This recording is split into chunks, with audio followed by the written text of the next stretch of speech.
there were a lot of games that you can literally take a coin and just kind of flip it up, and it can go either way.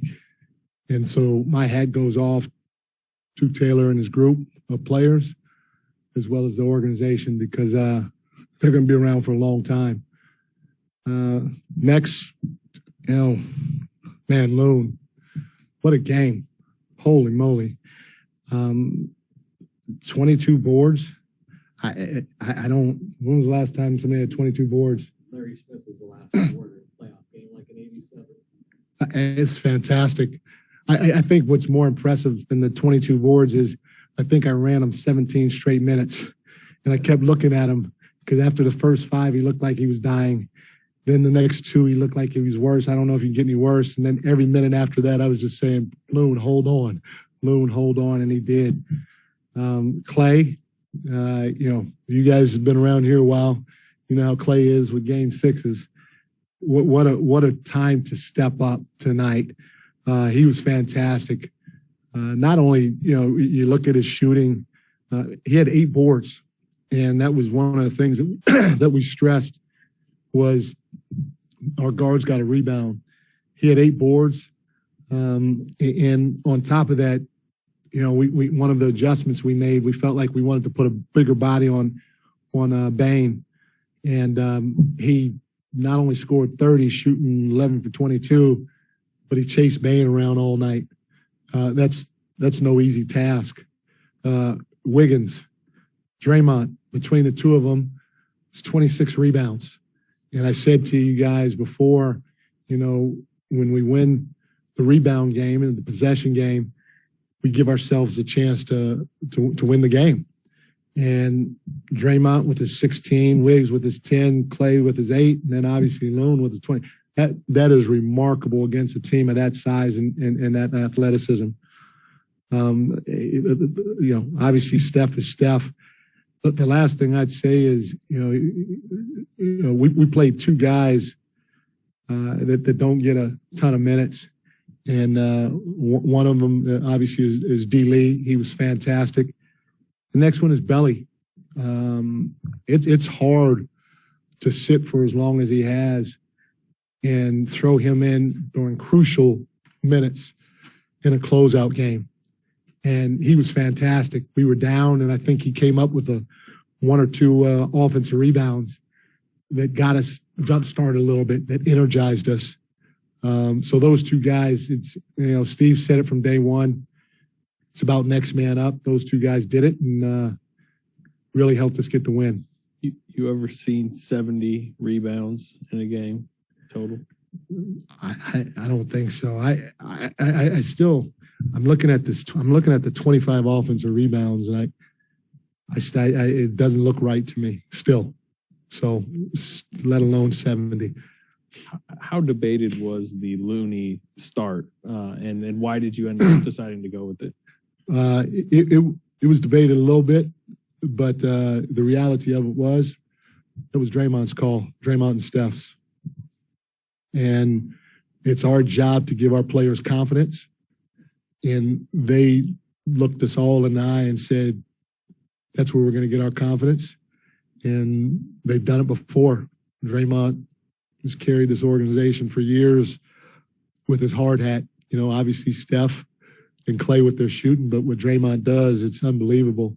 And Steve is going to roll with Draymond no matter what he says and what the outcome is.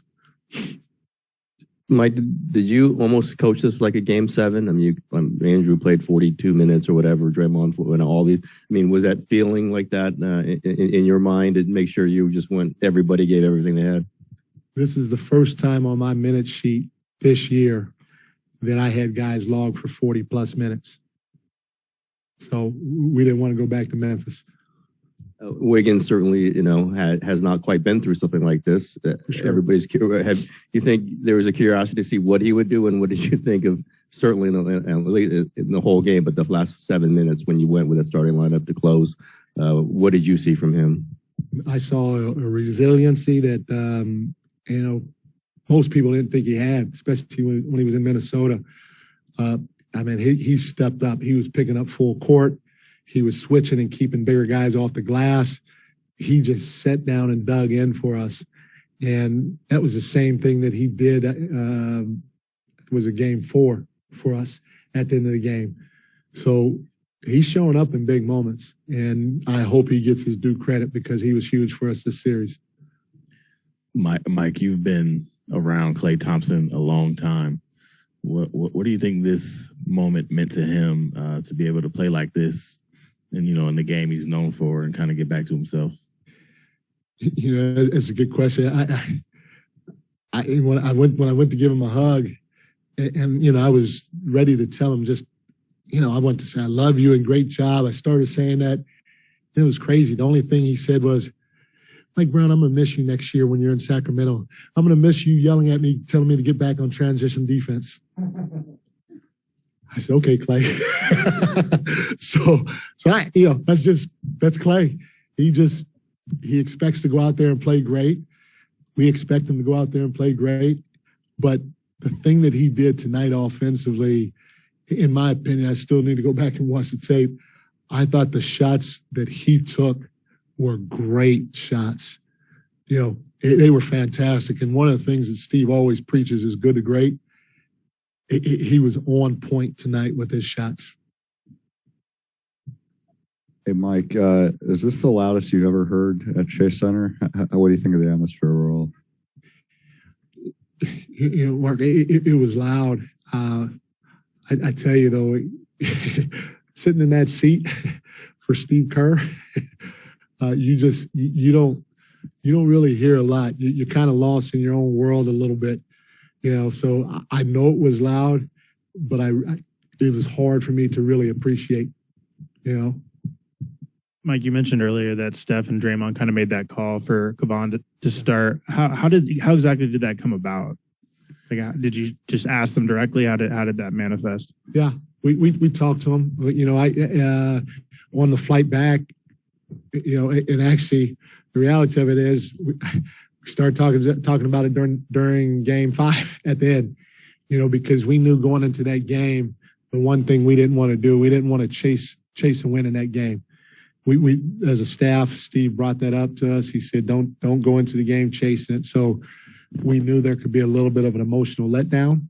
The Grizzlies, they're a tough group. Their fans are terrific, and their backs were against the wall. So we went in, obviously with a game plan, trying to get it done.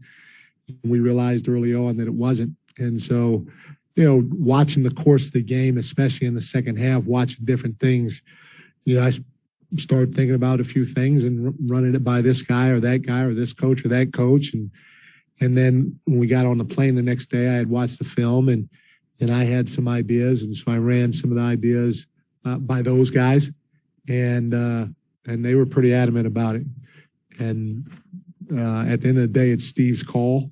And, Steve, you always hear this guy or that guy's a player's coach. Steve's a player's coach.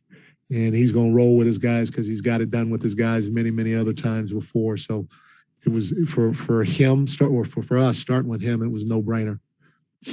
Mike, what worked for Wiggins in the fourth quarter? I mean, he was responsible for a lot of those offensive rebounds and hit some really tough shots as well in the fourth.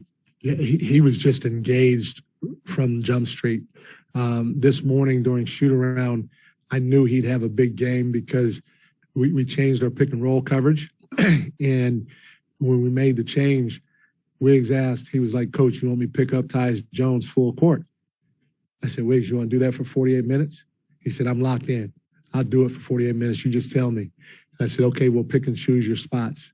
So when a guy like that comes to you and says that, you know he's ready for the task at hand. Mike, in the fourth quarter, they had no points off turnovers. You guys only had 2 turnovers. But what was going through your mind through those first 3 quarters?